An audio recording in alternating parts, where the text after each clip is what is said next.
ఏ విధంగా కాన్స్టిట్యుయెన్సీని నియోజకవర్గాన్ని ముందుకు తీసుకువెళ్తాము అన్నది పంచుతాం.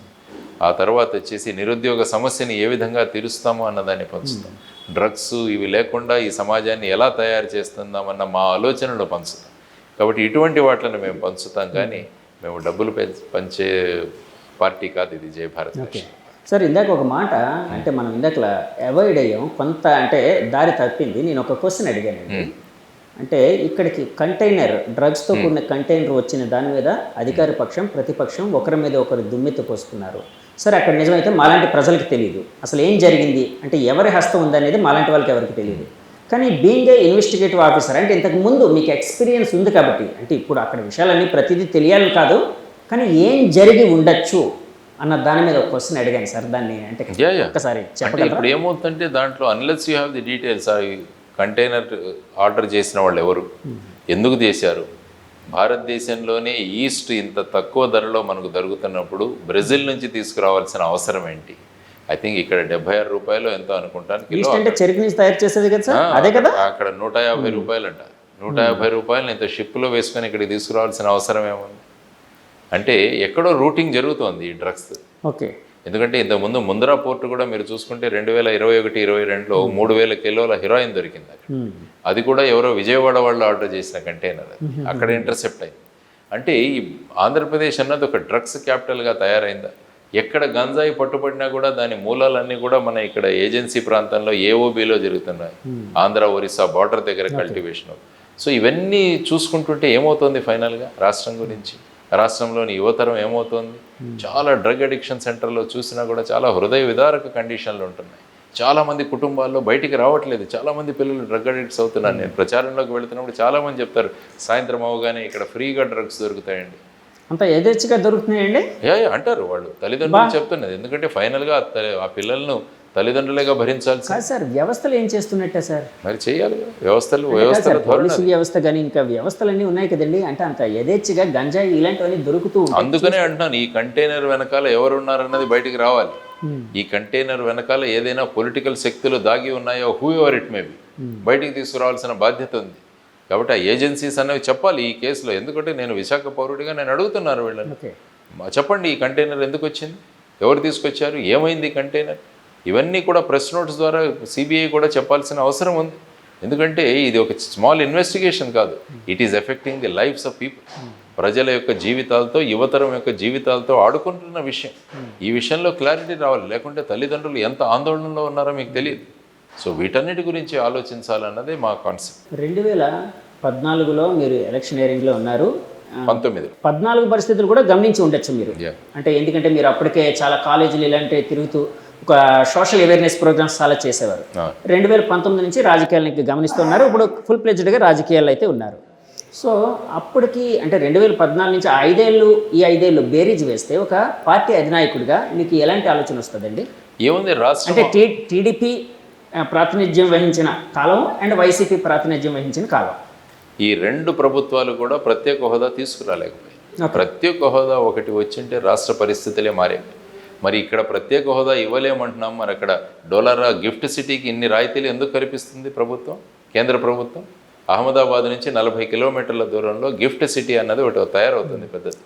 ఎక్కడా లేని విధంగా అక్కడ ఈ ఫైనాన్షియల్ సోర్సెస్ అన్నీ కూడా, అక్కడ స్టాక్ ఎక్స్చేంజ్ కూడా రాత్రి 11 గంటల వరకు నడుస్తుంది. ముంబైలో కూడా నడవదు, దేశంలో ఎక్కడ నడవదు. కాబట్టి అక్కడ నడిపిస్తున్నారు, తలుచుకుంటే దెబ్బలకు కుదరదు. మరి ఇక్కడ మరి మాకెందుకు ఇవ్వట్లేదని వీళ్ళు ఎందుకు అడగలేకపోతున్నారండి? మీరు అడుగుతారు రేపు నేను అడిగాను, నేను రోజు అడుగుతున్నాను. నేను అరెస్ట్ అయ్యాను ఈ విషయంలో. ఢిల్లీలో వెళ్ళి ఏపీ భవన్లో జంతర్ మంతర్లో ఆందోళన చేశాం మేము, అక్కడ సెమినార్లు కండక్ట్ చేశాము. ఇక్కడ ప్రతి ప్రాంతంలో కూడా మేము దీని గురించి మాట్లాడుతున్నాం. మరి ఇవన్నీ అవుతుంటే మరి ఏమి పట్టినచ్చు ఉన్నది ఈ పార్టీలు? మళ్ళీ వాళ్ళతోనే వెళ్ళి పొత్తు పెట్టుకుంటున్నారు. మరి ఏమీ చేయలేదని అడగట్లేదు. ఏమైంది రాష్ట్రం ఫైనల్గా? ఇప్పుడు 12-13 లక్షల కోట్ల అప్పుల్లో ఉన్నదట. మరి ఏం చేశారు మీరు? ఇంతకుముందు రాజధాని లేదు, పోలవరం లేదు, రైల్వే జోన్లు లేవు, విభజన హామీలు లేవు. మరి ఒకరి మీద ఒకరు ఉచితాలు. మేము వాడు ఒకరికి ఇస్తే మేము ముగ్గురికి ఇస్తాం, వాళ్ళు 5,000 ఇస్తే మేము 10,000 ఇస్తాం, ప్రతి మహిళకు మేము 1,800 రూపాయలు ఇస్తాము అన్న ధోరణిలో వీరు వెళుతున్న ఈ సందర్భంలో ఏదో ఒకటి మనం చేయాలన్నది అందరికీ అర్థం అవ్వాలి ప్రజలు. అంటే ఒకవేళ మీరు అధికారంలోకి వస్తే అనుకోండి, వస్తే ఉచితాలు ఇలాంటివన్నీ తీసేస్తారా అండి? సంక్షేమం ఉంటుంది, ఉచిత సంక్షేమం. అంటే సంక్షేమానికి ఉచితానికి తేడా ఏంటంటే ఏ విధంగా అంటే సంక్షేమం అంటే ఏమవుతుందంటే ఆ డబ్బులు ఏవైతే ఖర్చు పెట్టామో దానివల్ల సమాజానికి ఉపయోగం అవ్వాలి. ఉచితం అంటే ఏమవుతుందంటే డైరెక్ట్గా ఒక వ్యక్తికి, ఫర్ ఎగ్జాంపుల్ మీరు 45 సంవత్సరాల వయస్సు పూర్తి అయ్యి మీరు సామాజిక వర్గానికి చెందితే మీకు 15,000 రూపాయలు, అది ఉచితం. అదే నేను ఒక ఫ్యాక్టరీ పెడతాను, ఆ ఫ్యాక్టరీలో మీకు ఉద్యోగం ఇస్తాను. అంటే ఉచితాలు అనేవి వ్యక్తి స్వార్థం, వ్యక్తి సంక్షేమం అనేది సమాజ స్వార్థం, సమాజానికి సమాజ సేవ. For example rural employment guarantee scheme ఉంది, నరేగా గ్రామీణ ఉపాధి హామీ పథకం. దానివల్ల ఏమవుతుంది, గ్రామాల్లో వచ్చేసి పూడికలు తేవుతాయి, చెక్ డ్యాములు కట్టబడతాయి, స్కూళ్ళు కట్టబడతాయి. దానివల్ల ప్రజలకు డబ్బు వస్తుంది, గ్రామానికి ఉపయోగపడుతుంది. అది కాకుండా నేను డైరెక్ట్గా ఇచ్చేసాను అనుకోండి, ఇప్పుడు ఫర్ ఎగ్జాంపుల్ మీ పిల్లలకి చాక్లెట్లు ఇస్తున్నాను, నేను పిల్లలకి చాక్లెట్లే ఇస్తూ వెళ్ళామనుకోండి, ఏమవుతుంది, పుస్తకాలు ఇస్తామనుకోండి, రేపు ఉపాధి సంపాదించుకుంటాడు. కాబట్టి మనం ఏమి ఇస్తున్నాం అనేది చాలా ముఖ్యం. చాక్లెట్ అనేది ఆ క్షణంలో తీయగా ఉంటుంది, రేపు పొద్దున్న ఆరోగ్యం దెబ్బతింటుంది. ఉచితాలు కూడా అంతే, వాళ్ళ వ్యక్తిత్వం దెబ్బతింటుంది, రాష్ట్రం దెబ్బతింటుంది, రాష్ట్ర ఆరోగ్యం దెబ్బతింటుంది. ఇవే ఆలోచించాలి. కానీ ఇప్పుడు ఒకరి మీద ఒకరు పోటీలు. కానీ ఇక్కడ ఒక మాట వినిపిస్తూ ఉందండి, మరి ఇన్ని ఉచితాలు ఇస్తున్నారు కదా, మరి ఎంతమంది వైట్ రేషన్ కార్డుల నుంచి బయటకు వచ్చారు చెప్పానండి గవర్నమెంట్? మీరు ఎన్ని వైట్ రేషన్ కార్డులు తగ్గించారు? మరి ఇంతమందికి మీరు ఉచితాలు ఇస్తారు, 2,65,000 కోట్ల రూపాయలు ఇచ్చామన్నారు 5 సంవత్సరాల్లో, వారు కూడా అంత ఇచ్చామన్నారు. మరి ఎన్ని వైట్ రేషన్ కార్డులు తగ్గాయి? వైట్ రేషన్ కార్డులు పెరుగుతున్నాయి రాష్ట్రంలో, అంటే పేదరికం పెరుగుతున్నట్ట. మరి ఈ డబ్బులు ఎక్కడికి వెళుతున్నాయండి? ప్రభుత్వం ఇవన్నిటి కూడా ఇవ్వాలి, మరి సమాధానం ఇవ్వాలి. మేము ఉచితాలు ఇస్తున్నాం, సంక్షేమం చేస్తున్నాం, ఇదే అంటే దాని ఎఫెక్ట్ రావాలి కదా, మరి దాని గురించి మాట్లాడగలగాలి ప్రభుత్వం. ఎస్, సంక్షేమం ఎప్పుడు కూడా ముందుకుండాలి. మనది వెల్ఫేర్ స్టేట్, రాజ్యాంగం తీసుకున్నా కూడా వెల్ఫేర్ స్టేట్. ఎందుకని ఎప్పుడు సంక్షేమము ఉచితాల మధ్య మనం డిఫరెన్స్ తీసుకురాగలగాలి. ఇప్పుడు మంచి స్కూళ్ళు కట్టండి, మంచి ఇవి తీసుకురండి, వాటి ద్వారా మీరు పిల్లల్ని ఆకర్షించండి. అది కాకుండా మేము అమ్మఒడి ఇస్తామంటే ఎందుకు? అమ్మఒడి ఉచితం. ఆ ఉచితాన్ని ప్రస్తుతం తెలుగుదేశం వాళ్ళు ఏమంటున్నారు, ఆయన ఒకరికే ఇచ్చారు, మేము 3కి ఇస్తామంటున్నారు. ఎక్కడి నుంచి తెస్తారు ఈ డబ్బులన్నీ? వాళ్ళ ప్రాపర్టీ అమ్ములు ఇస్తున్నారా? వాళ్ళ దగ్గర నుంచి వాళ్ళ భూములు అమ్మిస్తున్నారా? ప్రజలు ట్యాక్సులు కట్టి ఆ అమౌంట్ నుంచే ఇస్తున్నారు కదా. అది కాకుండా అప్పులు తెస్తున్నారు. మరి ఈ విధంగా నడపడం అది ప్రభుత్వం కాదు. ఇవ్వండి, ఒక 5 సంవత్సరాలు జై భారత్ నేషనల్ పార్టీకి ఇవ్వమనండి. ఎంత సంచలనం తీసుకొస్తామో, ఎన్ని మార్పులు తీసుకొస్తామో. సార్, నాకు బయట ఒక మాట చాలాసార్లు వినిపించిందండి కొంతమంది ద్వారా. జేడి లక్ష్మీనారాయణ గారు యాక్చువల్గా రాజకీయాల్లోకి వచ్చింది సేమ్ అవడం కోసం. Yes, I'm a CM, I'm a change maker. మార్పు తెచ్చే వ్యక్తి. I'm CM. Yes, I'm a change maker. Now also I'm a change, I'm a CM. ఇప్పుడు కూడా నేను సీఎంనే. మార్పు తీసుకొస్తా. కాదు సార్, చేంజ్ మేకర్ని పక్కన పెడితే చీఫ్ మినిస్టర్ అవ్వాలనుకుంటున్నారా? ప్రజలు ఆకాంక్షిస్తే వాళ్ళ ఓటు ద్వారా వేస్తే అవుతాను, ఎందుకు కాకూడదు?